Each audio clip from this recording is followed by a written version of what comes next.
Mitchell is a friend and an expert in this field of ministry fundraising and development. He's Director of Development and Discipleship at Christian Alliance for Orphans. Before coming to CAFO, he also did development work and marketing for an international water nonprofit. And before that was at Oklahoma Christian University. He has lots of experience ministering to donors in this thing we call fundraising and ministry development. When I asked him to share some of his expertise, there were a plethora of topics that we could have chosen. So I actually went to LinkedIn and did a poll to find out what might resonate most with those of you doing this work day in and day out in the field. And so maybe that's a plug, first of all, to connect with us on LinkedIn. Both Michael and I share things from time to time. Hopefully they can provide some insights and tools for you as ministry leaders. But what came to the top, what rose to the top was this idea of asking. It is clearly the thing we need to do, yet perhaps it's the thing that we as ministry development officers sometimes have some trepidation around. So we're going to talk to Michael today about asking without fear. So Michael, would you share with us some expertise, some insights, and some experience around asking without fear? Yeah, thank you, Kristen. Absolutely. And you were kind to call me an expert. The reason I love this topic is because, I've been doing fundraising for a long time, and I don't care. It doesn't matter how long you're doing this. When it comes time to ask, there's always something, right? There's always something that bubbles up for people, and it makes it a little hard and a little scary. And I found it's the same whether you're asking for a, multi-million-dollar gift or you're asking for a $10,000 gift.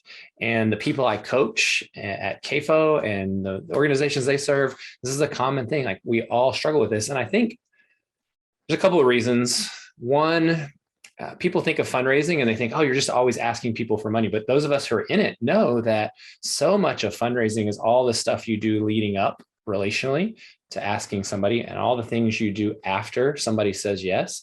And so you think about it, even if you've been fundraising for 2 decades, the number of asks that you've made, and I like to say invitations to give, sometimes can be really small. And so it can be the least practiced thing in that we do in fundraising. And so I just thrilled to talk about this. I think there's just very simple, practical things we can all do to get better at it and to help alleviate some of that fear. And I just want to share some of those with you today. And so we're gonna start off with what I think is the most important thing to remember in this whole idea of inviting people to give.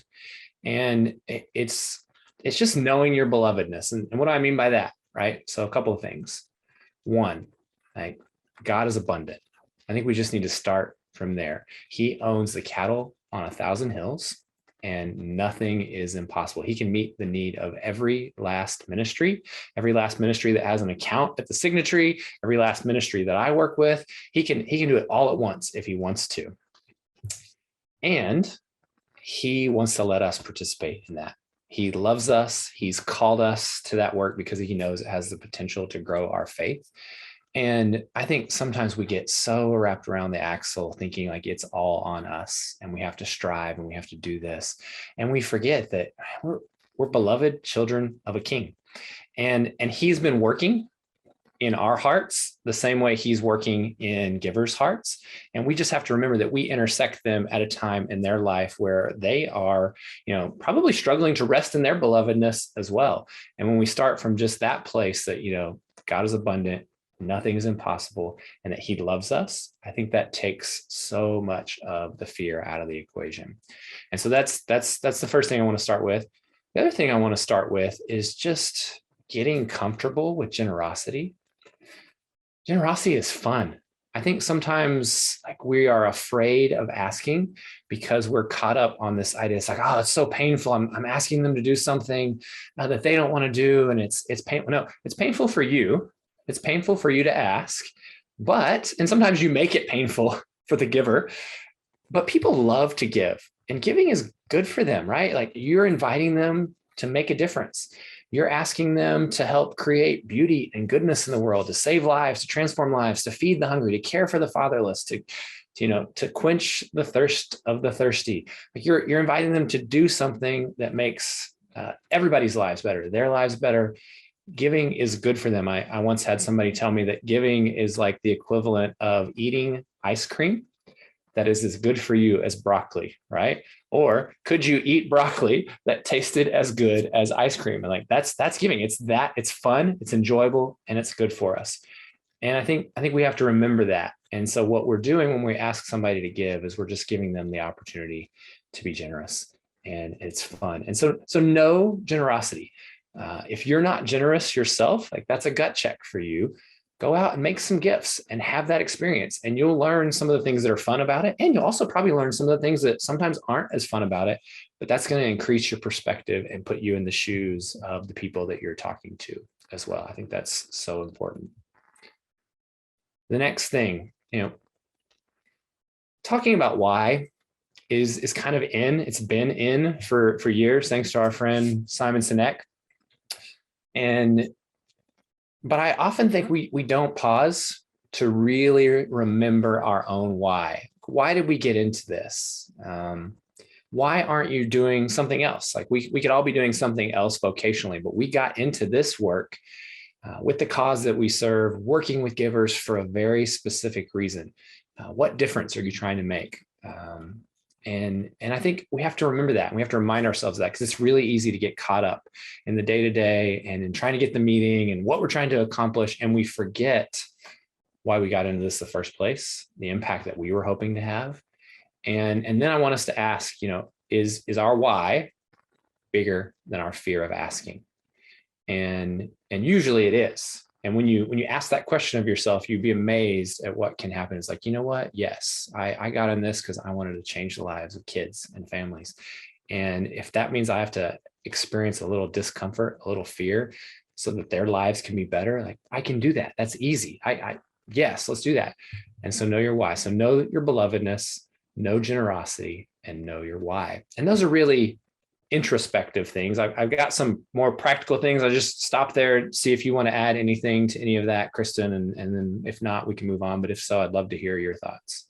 Well, I love all three of those things, because it really has to do, it sets the stage. It gives you context and really a posture by which you will handle all of these conversations, right?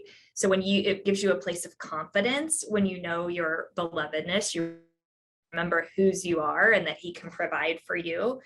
When you have experienced generosity for yourself, you're more confident because you're speaking from a place of experience. You know what that feels like. And then your why is just a good reminder. And I love what you said about, is your why bigger than your fear? Like if you even ask yourself that before every meeting, that's really kind of reassures you, okay, this is why I'm doing it, because it matters to that kid, or it matters to that whoever you're serving, whatever cause area you're in. So those are really great. Though they are big, maybe theoretical kind of things, they're very practical when it comes to, if you can just use those to shape your posture.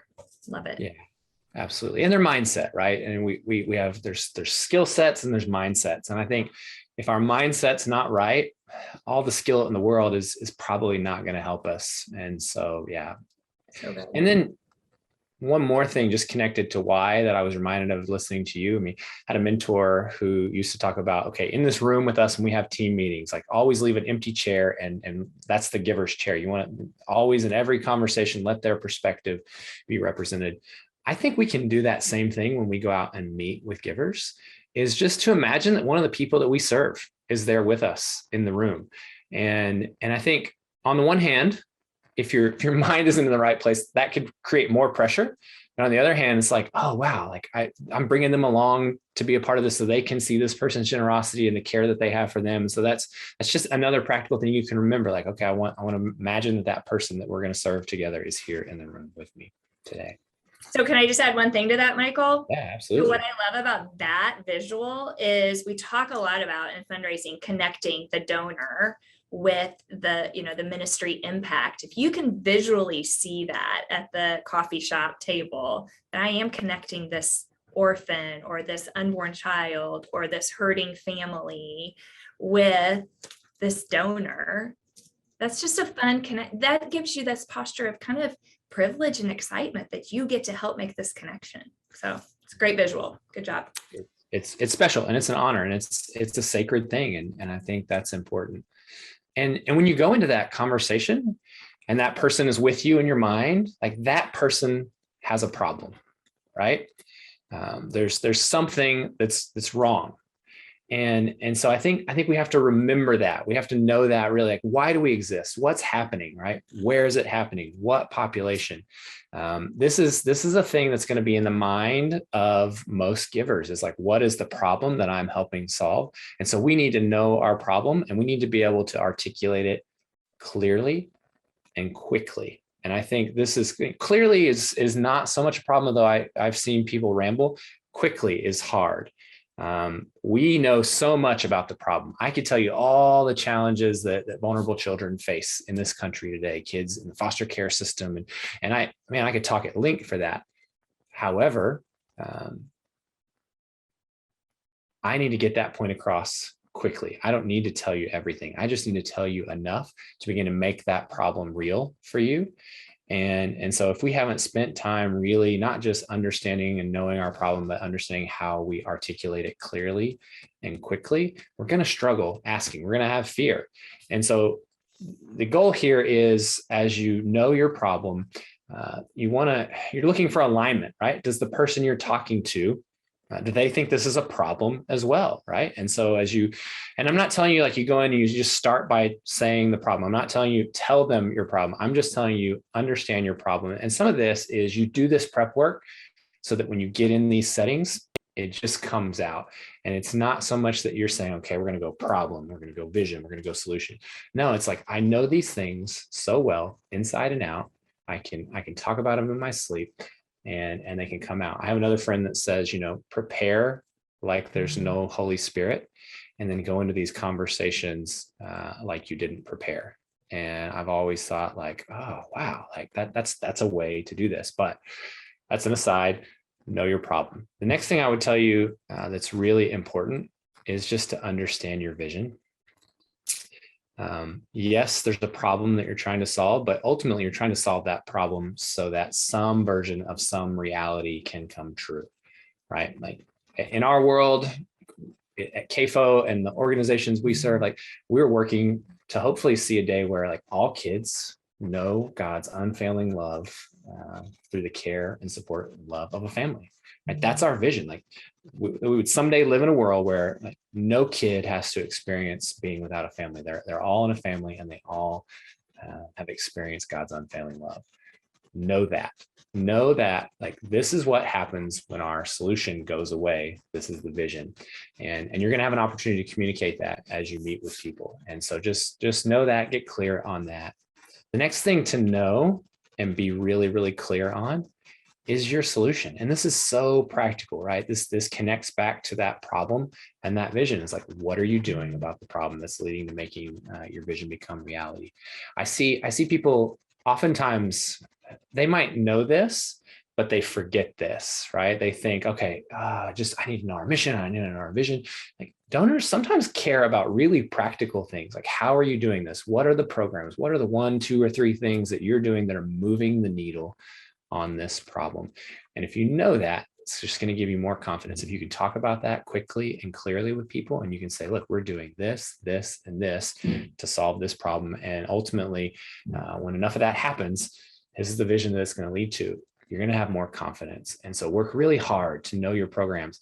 Go visit with people in your organization that are actually doing the work, serving the clients, the people that are impacted by the work, and talk to them about it, and go to lunch together and just spend time on the margins, not even just in official meetings, but getting to know them and what they're doing, and understand their challenges, understand really the kind of the ins and outs of their programs. And that's going to help you know the solution. And here's another thing that's going to involve probably talking to some other people within your organization to help you ask without fear, is really knowing your budget.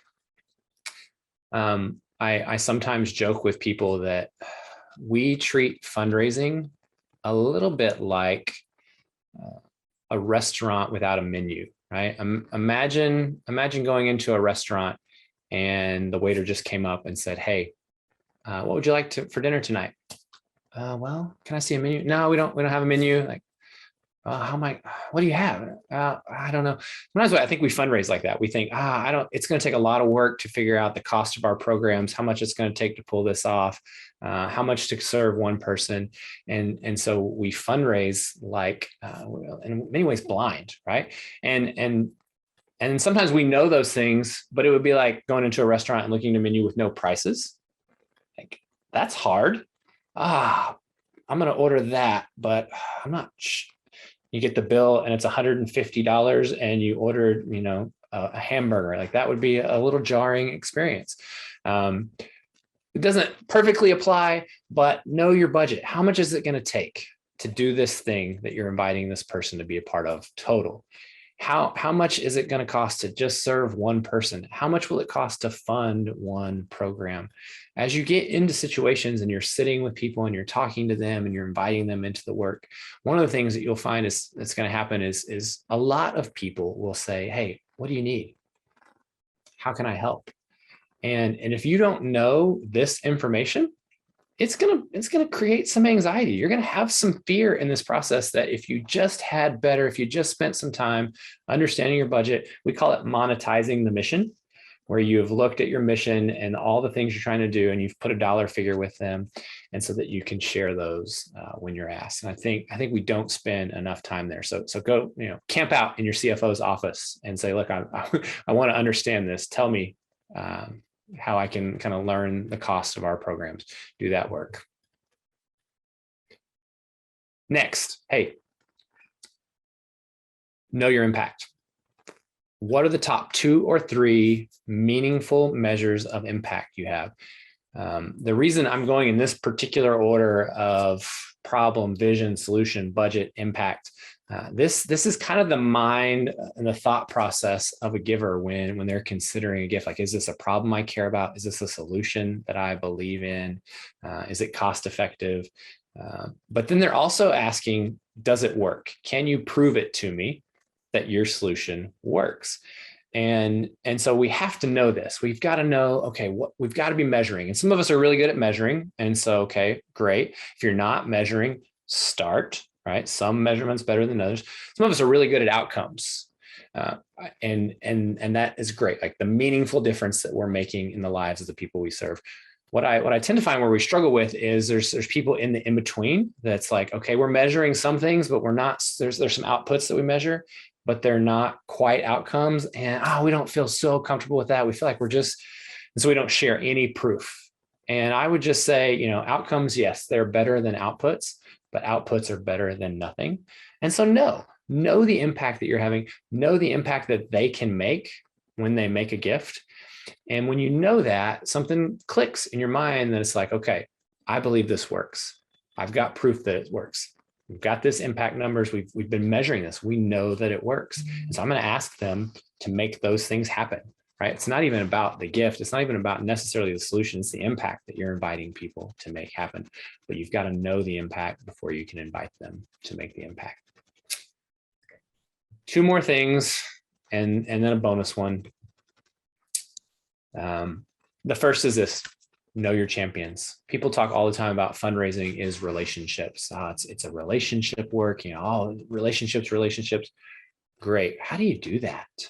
And I think there's just some practical things we can do to get to know our champions. And when I use the word champions, that's just an all-encompassing word I use.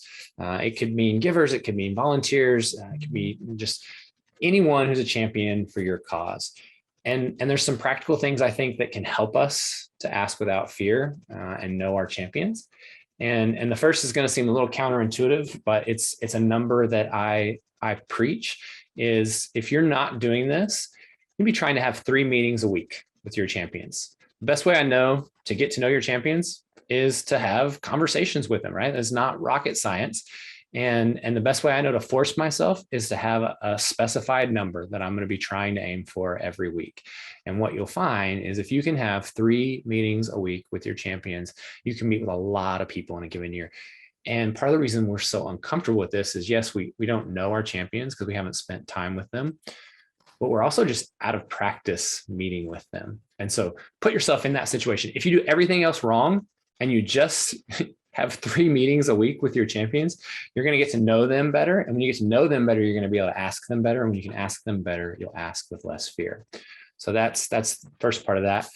The second is ask more questions. You are not a salesperson as a fundraiser. Like, your job is to sit down with those people and ask them, hey, what are you passionate about? What difference are you trying to make in this world? Why this cause? Why us? What drew you to us? What is it about us that you're interested in? Tell me more. What else? Like, those kinds of questions. Be enthusiastic, be curious. I have another gentleman I'm friends with. He uses the phrase, be lazy and curious, right? I don't need to come in here polished, prepared, ready to rattle off all these things. I need to know them. I need to have them in my mind and in my heart so they can come out when they need to. But I'm just going to be lazy and curious. I'm going to be a journalist. I'm going to be a detective. And so do that by having your list of standard questions that you ask, and you can find them online. Start there, make them your own. You've got to be comfortable asking them. They've got to be in your voice, and then really listen for answers. We're notorious in fundraising at asking questions and then immediately talking, right? And we do that when we ask people to give. It's like, hey, would you consider a gift of $100,000? But if that's too much, it's like, no, just silence. And you will be amazed at how much people will tell you about their lives and their story and their passion if you'll just ask more questions and pause and give them a chance to answer. And be consistent doing that.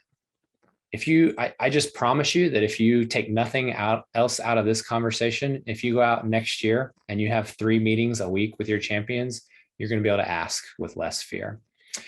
And then the last part of this, and comes with knowing them, is just commit to only inviting them to do things you believe will be good for them. And as you get to know them, you'll start to understand, and they've told you their passions, they've told you the difference that they want to make in the world. You can begin to only ask them for things that you know are going to be meaningful. And that's going to take all the fear out of the room. You say, okay, I know this couple, and man, I know that if they could, they would adopt every kid in this country. They can't do that, but I'm going to ask them to help fund our adoption ministry.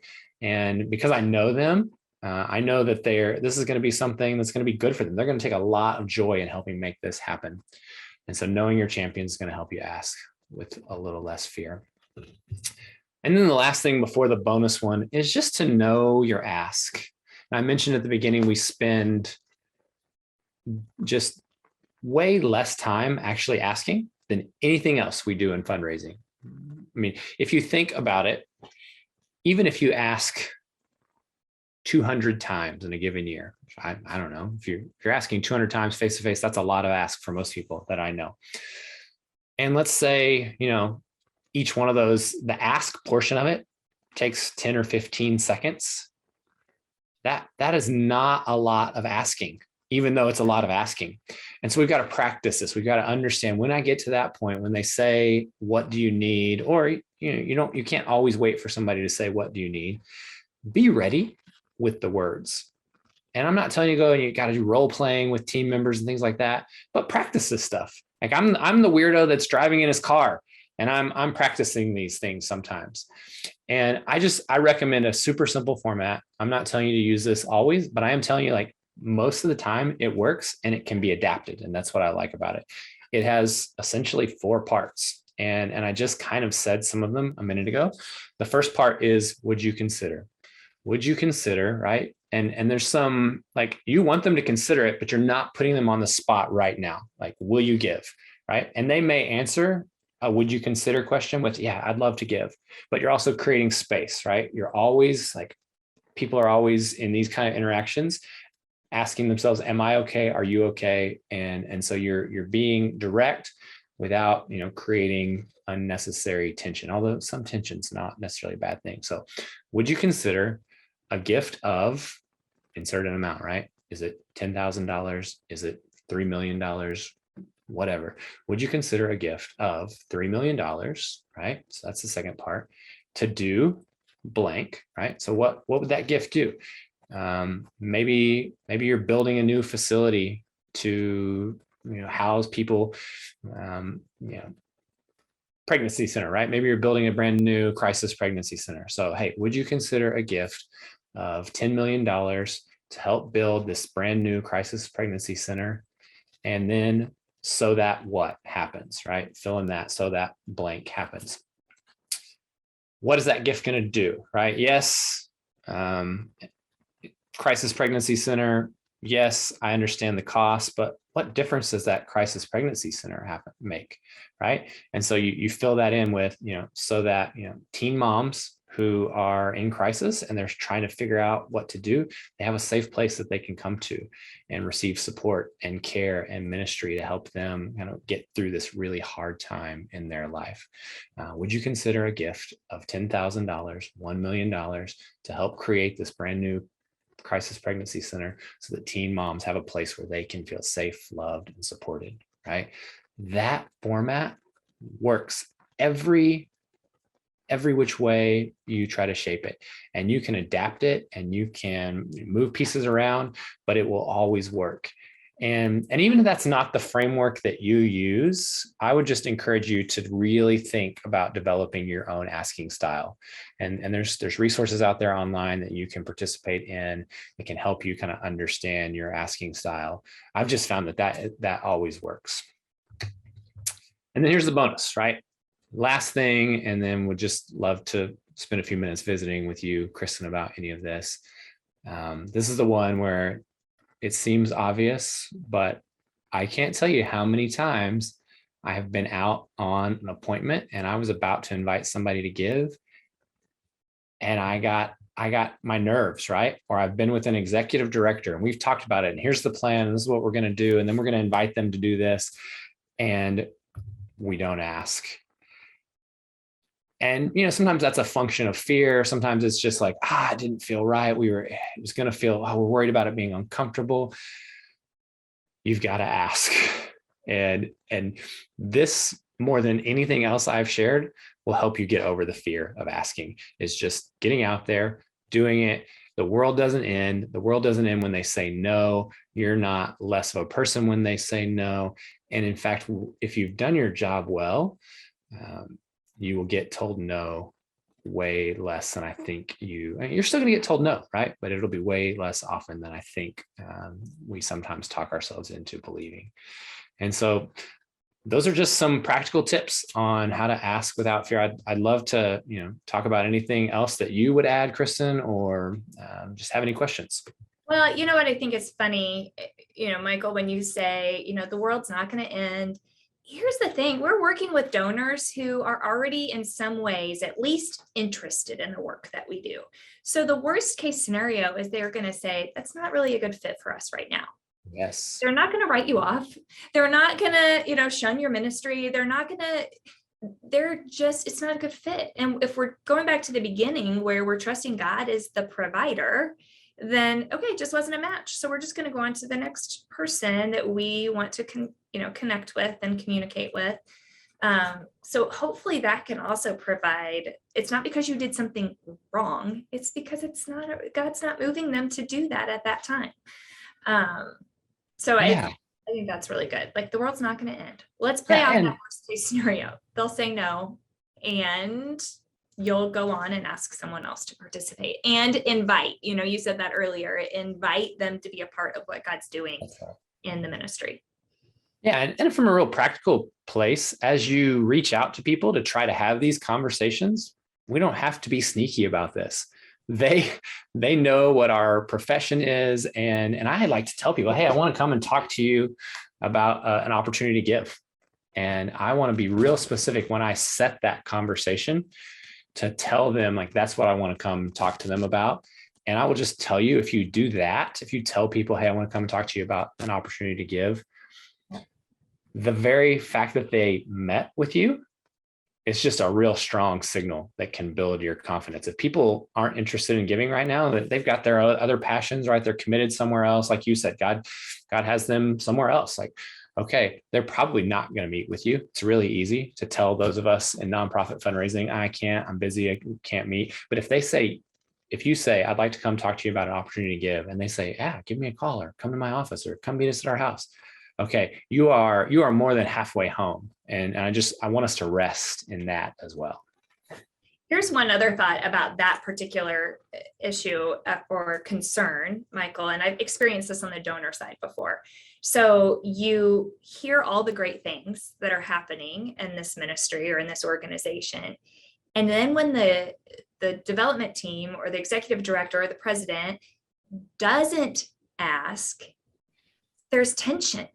Yeah. That is uncomfortable for the donor. It is like you have built this up and then you're not going to invite me to be a part. It's almost like I'm telling you about a great party I'm throwing and I'm not going to invite you. And I'm not going to invite you. Yeah. Just that's kind of how it feels when you're on the other side. There's like this tension, like, what do I do? It feels like there's action that needs to be taken, but you haven't given me a way to get involved. So know that the donor, when you're sitting with them, they're expecting you to ask. They know it's coming. They're not dreading it. They're waiting for you to invite them to be a part of the work. And I mean, when we don't ask, it's almost unethical. And what I mean by that is we, have just possibly broke their heart by telling them about what's going on and throughout the conversation and understanding the problem and they're a compassionate person and they want to help. And this is a cause they care about. And it's almost unethical to tell someone those things, break their heart, and then not give them something to do about it. And I mean, so yes, absolutely, for sure. Yeah, love it. So I love everything that you said. It was amazing. Very, very contextual, very inspiring, but also practical. But here's what I wonder. So the ministry leader, the development officer who's sitting on the other side of this presentation and is agreeing and taking notes, and then says, this is all great, but our fiscal ends in a couple of months and I still have budget to make. So how do I actually overcome my fear today? Because all of these things sound practical and good, but it sounds like it's going to require practice. And I probably have to fine tune, some of these vision and solution and budget and impact pieces. Like we don't have the metrics today, but I still am X number of dollars short from budget. So how do I go ask today? What do you tell that ministry? Don't wait. Right. And it's easy to sort of spell out the ideal, but know that fundraising often happens even in less than ideal conditions. And so don't wait. The most practical thing I can tell you is one of the points is just to start trying to have 3 meetings a week, at least. And there's just, that will have a forcing function. You put yourself in front of givers that frequently. And it's funny that sounds frequently, but if the people I talk to, like when I say 3 meetings a week, sometimes they're like, oh, that'd be a lot. But if you'll start putting yourself in front of those people, it'll have a forcing function where it'll pretty quickly motivate you to figure that out. But also you're going to be surprised. You're going to be pleasantly surprised by just the impact that you start to have by having those frequent visits, and they're fun, and it almost make you want to have more of them. And if you're doing that, if you're meeting with people, you're deepening the connection to your cause and to your ministry. And I don't want to say this is almost hypocrisy, but even if you never ask, I guarantee you, if you meet with that many people that frequently, like they're going to give more help, right? They're going to be more involved. They're going to care more. They're going to give more. They're going to own the cause more. And so, yes, I acknowledge that none of this stuff is ever going to be fully developed, but just don't wait. Just get out there and start meeting with people. Yeah, I love that. And there's not a formula. I do appreciate your formula. And I'm going to ask you in a minute to repeat it because I do think that 4-part for the ask is really helpful. But I would like to kind of leave the message also in folks' minds when you talked about the problem, vision, solution, budget, and impact. What kind of kept kind of swirling around in my mind is the desire to give to clarity. If there is confusion in the donor's mind, they will resist engaging with you as a ministry. So they just are looking for clarity. So being able to answer the questions, or if you're sitting in that spot and think, I don't have all the answers to those questions, finding the answers to a donor's question, they just want clarity, and that will help them feel more confident in making that giving decision. Would you agree, Michael? Oh, That absolutely. that's Yeah. a key piece to that. We participate in a lot of mutual mystification where we confuse them and they confuse us, and we all wonder what's going on. But if we would just get clear on those things, Yeah. a lot of that would go away. Yeah. Okay. So I want to close with that 4-part ask again, because I think folks are probably going to, otherwise, pause and rewind this presentation. Yeah. So let's go back over the 4 parts of that invitation to join the work. Yeah. So would you consider a gift of X to do Y so that Z happens? I sometimes just refer to that as the XYZ formula. And I don't want anyone to feel like, I have to use that. It's not formulaic. It's like in writing, you learn the rules of grammar so that you can break them and know when you're breaking them. And with this formula, it's the same way. Like you're going to break this all the time. I just want you to know when you're breaking it. And so would you consider a gift of X to do Y so that Z happens? It's good. I love it. Michael, thanks so much. Appreciate your insight, appreciate your perspective. And really, I hope this is just a boost of confidence for those who are perhaps just a little bit nervous about making that ask, and knowing that they're in good company. Everybody gets a little nervous before the ask, but it really is an invitation to join God at work. Thank you so much. Thank you, Kristen.